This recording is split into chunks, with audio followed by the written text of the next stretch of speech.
Dari aspirasi jadi kontroversi. Dugaan adanya aliran uang kepada mahasiswa usai pertemuan dengan Wakil Presiden RI memantik pertanyaan, apakah ruang dialog mahasiswa dengan negara sedang diuji atau justru legitimasi kampus yang dipertaruhkan. Di tengah tuntutan internal dan sorotan publik, muncul persoalan tentang etika representasi, independensi gerakan mahasiswa, serta batas antara fasilitasi dan konflik kepentingan. Untuk membahas lengkapnya lebih lanjut telah bergabung bersama kami Wakil Rektor 3 Universitas Bung Karno, Daniel Panda, juga bergabung bersama kami ada pegiat anti korupsi Tama Satria Langkun. Ya, saya ke Pak Daniel terlebih dahulu. Pak Daniel, apakah pertemuan dengan Wapres tersebut membawa mandat resmi organisasi atau ini bersifat perwakilan personal? Ya, sesuai dengan pernyataan kami hari ini, kami menegaskan bahwa tidak ada mandat yang diberikan oleh universitas, juga tidak ada izin, tapi itu hak mahasiswa untuk menyatakan kebebasan ekspresi, sehingga tidak membawa nama Universitas Bung Karno. Nah, itu sebelumnya bagaimana penunjukan, maksudnya mekanisme penunjukan mahasiswa yang hadir dalam audiensi tersebut? Itu murni keputusan organisasi atau bagaimana itu mekanismenya, Pak Daniel?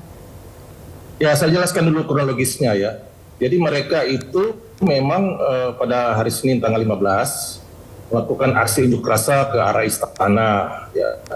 Sempat di blokade di Tugu Tani, tapi setelah proses negosiasi mereka bisa tembus ya, dan menurut pengakuan dari teman-teman BEM Fakultas Hukum ya, jadi pihak istana Wakil Presiden mengajak mahasiswa untuk berdialog. Awalnya mereka meminta Pak Wapres untuk bisa datang ke lokasi, tapi tidak diizinkan oleh Pas Pampres, maka terjadi kesepakatan. Akhirnya 13 mahasiswa UBK dan 2 mahasiswa dari Husni Tamrin itu pergi untuk bisa bertemu. Jadi itu spontan ya, spontan dari mahasiswa ya, untuk bisa beraudiensi dengan Wakil Presiden. Jadi juga tidak ada arahan, tidak ada petunjuk dari pihak universitas. Jadi itu memang betul-betul murni dari keinginan mahasiswa yang bersangkutan. Ya Pak Daniel, kan kampus ini sudah menonaktifkan Ketua BEM ya, Ketua BEM FH maksud kami. Ini apa dasar pertimbangan keputusan ini dan apakah langkah ini sudah efektif untuk memulihkan kepercayaan mahasiswa terhadap organisasi? Ya, ini juga kan karena tuntutan dari mahasiswa. Jadi mahasiswa UBK itu mayoritas tetap pada porosnya, idealisme dan juga nilai-nilai etik dan moral. Dan tadi malam terjadi diskusi terbuka dan salah satu tuntutan dari sebagian besar mahasiswa adalah menonaktifkan kepengurusan BEM, terutama pada oknum-oknum yang diindikasi dari pengakuan mereka menerima aliran dana. Nah, oleh karena itu kami Universitas Bung Karno sudah membentuk tim investigasi. Nah, dalam proses penyelidikan ini tentu supaya bisa efektif berjalan, maka tentu kami harus nonaktifkan mereka. Ya, dan juga nanti mereka tidak bisa lagi mengklaim sebagai pengurus BEM ya, supaya untuk aspirasi ke depan itu murni benar-benar perjuangan dari aspirasi mahasiswa. Jadi dasarnya seperti itu, Mbak. Baik, saya ke Mas Tama. Mas Tama, bagaimana tanggapan Anda terkait dengan peristiwa ini? Ya, tentu saja yang paling pertama, Mbak, kita apresiasi kepada Sivitas Akademi di UBK karena melakukan langkah cepat, kemudian juga sudah melakukan pendalaman di internal, bahkan mengambil sikap untuk menonaktifkan. Itu hal yang paling penting, yang paling pertama. Yang kedua, Mbak, dalam kaitannya perkara ini tentu saja ada positif, ada negatif. Kalau bicara soal negatifnya, ya namanya gerakan mahasiswa, itu kan biasanya bagian dari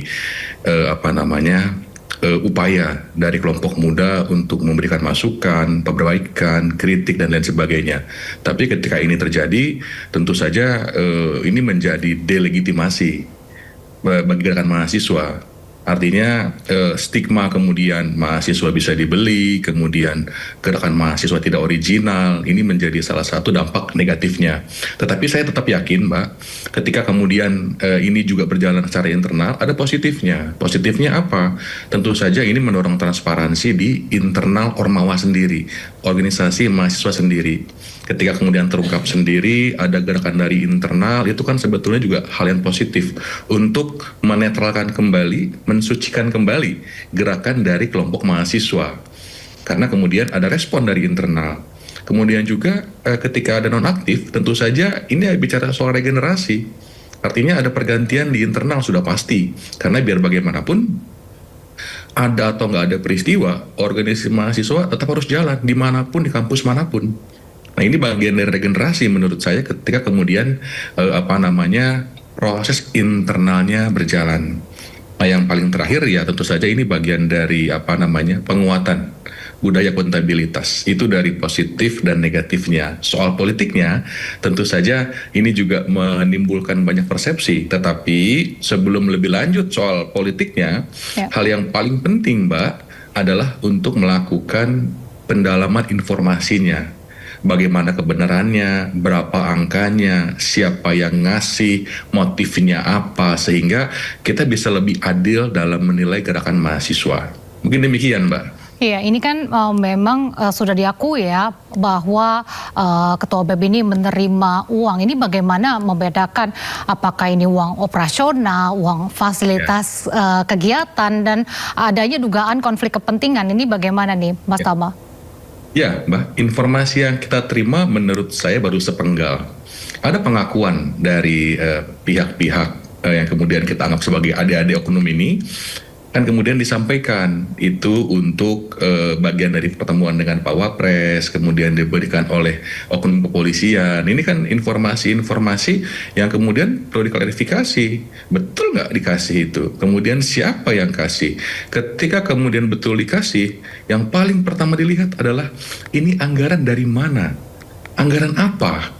Kalau kemudian dia anggaran yang kemudian resmi dari negara, jadi masalah dia. Karena kan tidak ada nomenklatur dalam penganggaran kita untuk memberikan ongkos kepada mahasiswa.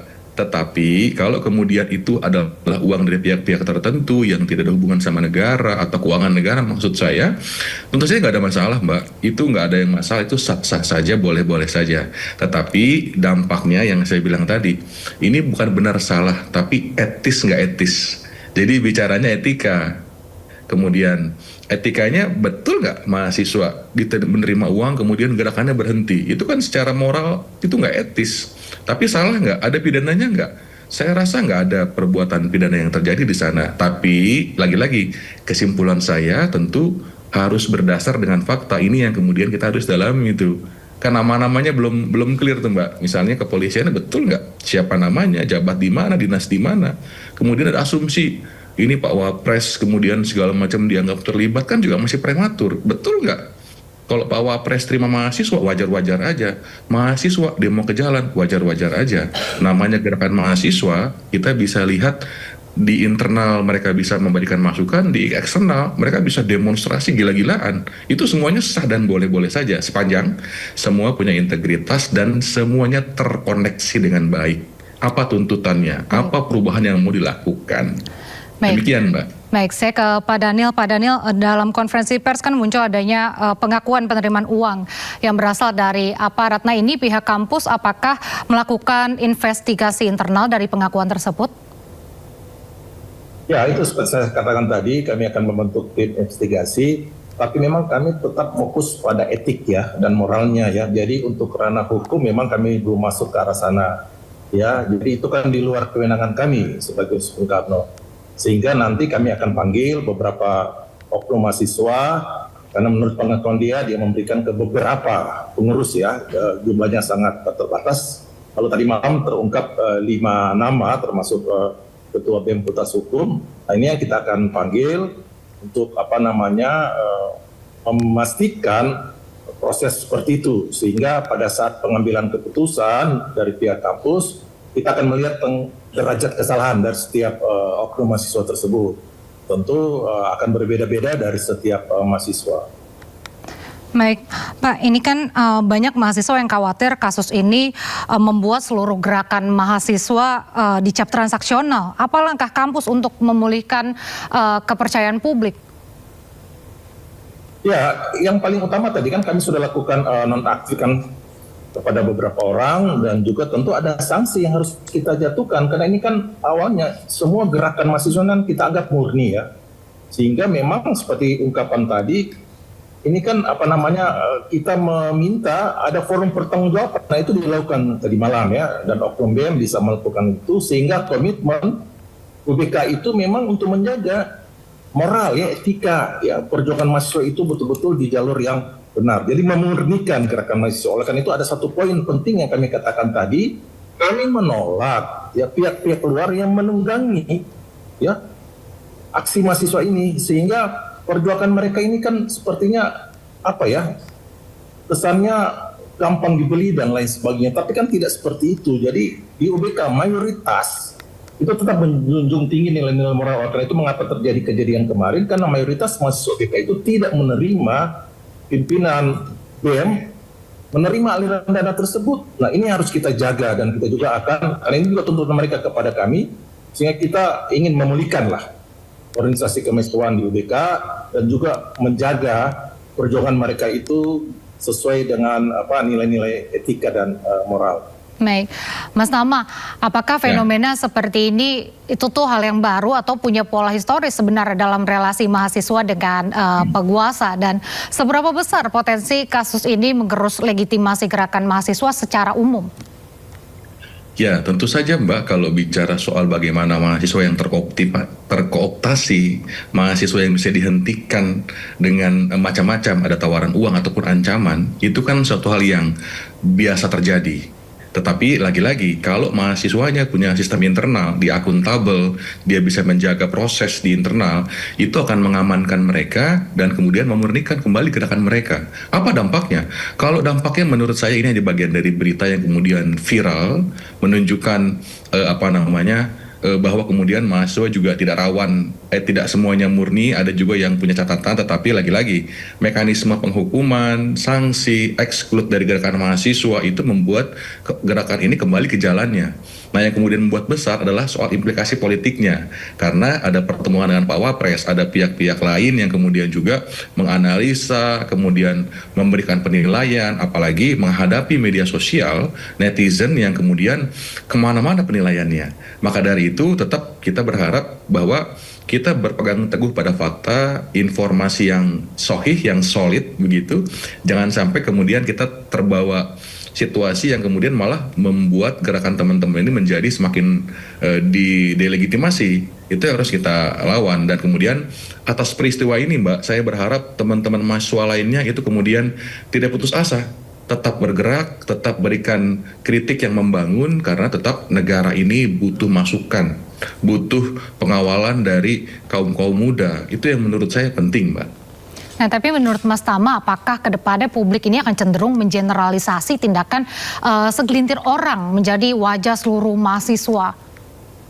Generalisasi itu suatu hal yang tidak bisa dihindarkan Mbak. Ini perkaranya viral banget. Ada di mana-mana, ada di pemberitaan, ada di platform berbagai macam media sosial, sudah pasti itu. Tapi lagi-lagi, hanya waktu yang kemudian bisa menguji konsistensi mahasiswa ini. Apakah kemudian ketika ada duit di situ, semuanya berhenti? Kan faktanya enggak. Teman-teman tetap bergelombang kok, tetap berdemonstrasi kok. Jadi menurut saya, yang kemudian bisa menguji soal kepercayaan publik, ini adalah soal konsistensi. Jadi sepanjang teman-teman masih konsisten, tidak kemudian gara-gara ada uang di situ, kemudian si A diam, Universitas B diam, semua diam, itu saya rasa itu akan kemudian mendelegitimasi. Tapi harapannya Mbak, kita udah terlihat, teman-teman dari UBK, mahasiswa sendiri nuntut kok. Itu BEM-nya nonaktifkan, ada yang minta nilainya dikasih itu kan artinya di internal sendiri resah Mbak. Jadi saya tetap masih ada optimisme kepada gerakan mahasiswa, terutama juga teman-teman di UBK, mahasiswa UBK. Mas Tama, tapi kenapa isu ini langsung dengan cepat memantik kemarahan publik ini? Apakah karena terkait dengan tokoh tertentu, misalnya Mas Wapres, atau kenapa ini? Yang paling pertama Mbak, situasi yang dirasakan oleh masyarakat kan sesuatu hal yang tidak bisa kita hindari, fakta. Ada kenaikan BBM, kemudian ada macam-macam isu yang kemudian muncul. Ada juga misalnya soal kita dalam situasi yang defisit dan lain sebagainya. Ini kan kemudian menjadi harapan, gerakan mahasiswa ini harapan. Ayo kita sama-sama dampingi pemerintah, kita kasih masukan, kita kawal. Yang nggak benar kita kritik, yang bagus kita puji. Itu kan sejatinya mahasiswa, dia menjadi mitra kritis bagi pemerintah, bagi negara. Nah ini yang kemudian kenapa jadi viral ya, karena memang situasi semua sedang tersorot ke sana. Ini harapan kita ini Mbak, teman-teman mahasiswa ini Mbak. Harapan semua orang. Ketika ada satu yang kemudian melenceng, sudah pasti semua mata akan ke sana. Semua ketikan jari di media sosial juga akan ke sana. Ya sudah pasti akan viral. Tapi lagi-lagi saya kembali kepada mekanisme internal mahasiswa yang menurut saya sampai dengan sore ini semuanya masih berjalan. Jadi kekhawatirannya ada, tapi tidak perlu berlebihan. Saya percaya gerakannya masih terus akan membantu negara kita menjadi lebih baik.